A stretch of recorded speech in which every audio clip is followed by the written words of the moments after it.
Hey guys, welcome back to the channel. In today's video, it's currently about 6 a.m. Central Standard Time, midweek, so I want to give a quick little market update on the stock market in general, as well as some of our plays I talked about on the stock pick video, as well as some of the other ones that we follow on the channel. So just to reiterate, guys, I'm not a financial advisor. Make sure you do your own research before investing.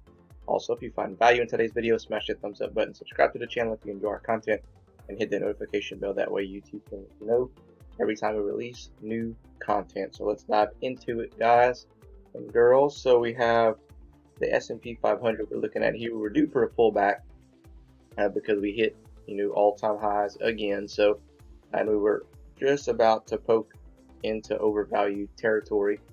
So we treat this just like any other stock, guys. It's nothing nothing different of the fact that we were due for a pullback. But something interesting to look at here.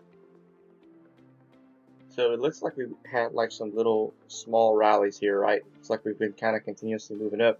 But if you look over here at the RSI, we've been overvalued for a while over here, so we were actually pulling back the past couple of weeks, or kind of staying flat, trading sideways.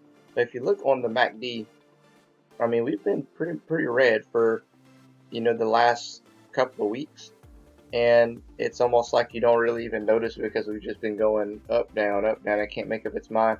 And now we're finally starting to pull back a little bit. I can see it's actually going a little bit lower before we decide to push further towards the upside, right?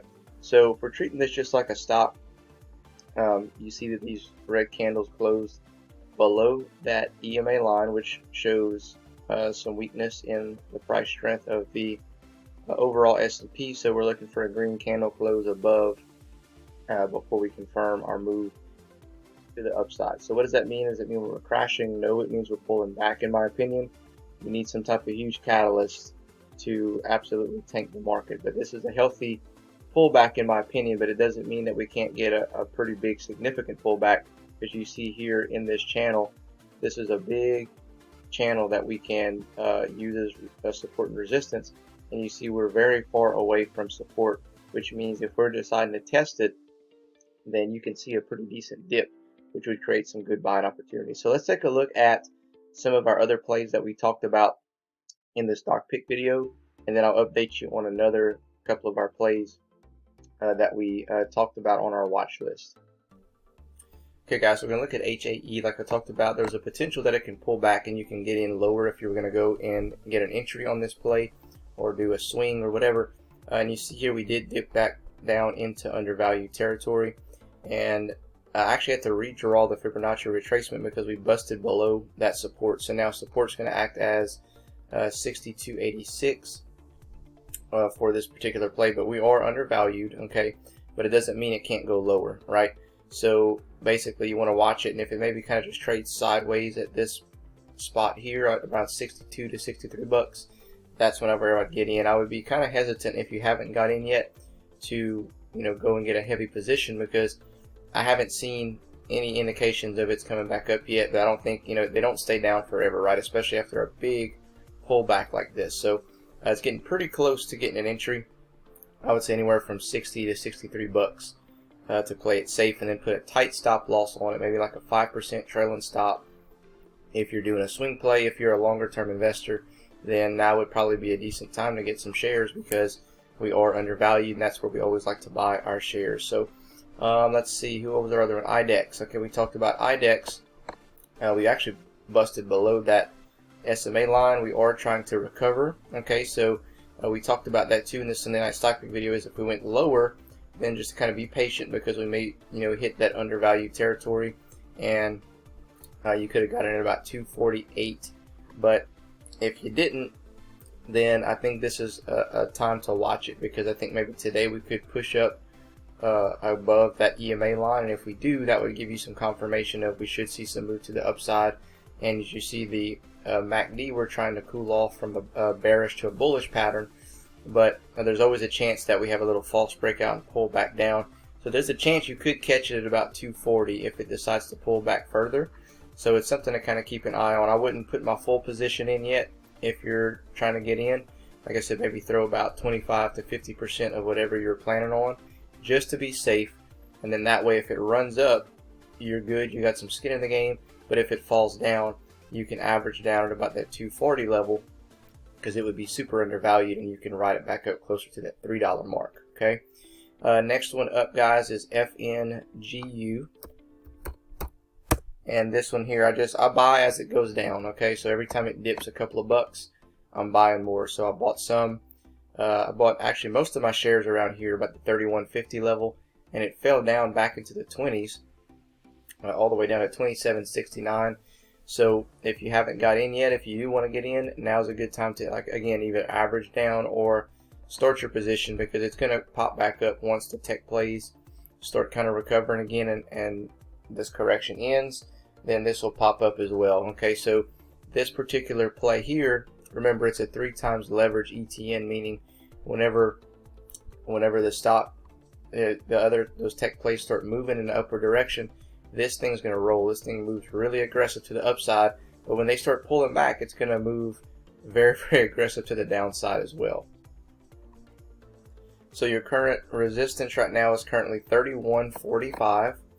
Okay, and your key support level currently is 26.80. Okay, they did bust below that SMA line, and so we'd love to see it get above that again. But I'm treating this, guys, as a buying opportunity, and at these prices, you can literally buy 1 or 2 shares at a time because it's so cheap, and just keep averaging down till you get 10, 25 shares. Let it pop 10, 15 bucks, cash out, let it fall again, and keep doing that. And if you do that over time, you'll actually be able to build a decent amount of profit off of this stock instead of going all in and just holding on it, right? So our other stocks on our watch list, we talked about Golden Nugget Online Gaming, ticker symbol GNOG.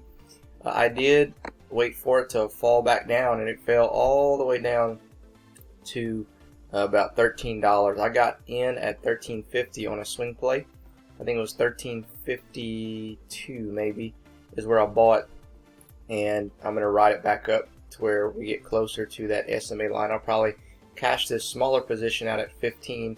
Remember, if you follow the channel, I'm a longer term investor on this play. Okay, so I am holding for the longer term, not just my larger position. I'm holding for a lot longer than just a couple of days. But every time it hits this 13.50 level, I buy. So like I bought here, and I bought here, then I bought here. And when it spikes up, when it gets overvalued, I cash out and I take my profits, because I can take those profits and use them elsewhere and just consistently build my portfolio over time. One concerning thing here about the stock is, you see, is we are, every time we bounce up, we're going lower and lower and lower. So we might bounce up and just trade sideways around this 13.50 level for a little bit, and before we kind of take off again. Okay, but as long as we hold around that 13.50 mark, I feel pretty confident that we'll get some move to the upside, because I did find out that Golden Nugget was nominated for a lot of different types of awards, which I'm going to link in the description below. You want to take a look at that, and if you haven't seen my video from yesterday, it's popping up in the right hand corner here. Take a look at it, and I'll go through the awards that they're nominated for. I think that'll send it moving higher if they're awarded any of those things. Okay, so ZNOG is the last one, guys, and we've had a pretty decent run up ever since we hit that 30-something cent mark, 40-something cent mark, and we're back up to close to about 70 cents. Okay, and I'm looking for potentially a pullback here. If we get to the overvalued territory, a pullback is inevitable, but I'm not sure how aggressive that pullback will be. Okay, if it's a slight pullback, that would be a very, very good sign, meaning that we should see some continued move to the upside, hopefully break that dollar mark again. So I'm looking at back in September, October, November of last year, is we had a little spike up about 20 cents, small pullback, spiked up again about 20 cents. It had a decent sized pullback here, but we bounced off of support. Okay, and then we had a huge run up. That's whenever we hit that $1.74 mark. So if we can get above that SMA line, break it, have a slight pullback, and bounce off, that would be a fantastic move for us going forward. So currently right now, resistance of 74 cents, key support of 47. Got to get above about 72 cents and hold. in order for us to confirm a reversal. All right, guys, that's all I have for you in this video. Make sure that you smash the thumbs up button if you found value in today's video. And if you enjoy our content, of course, subscribe to the channel and hit that notification bell. That way YouTube can let you know every time we release new content. Other than that, guys, we'll catch you in the next video.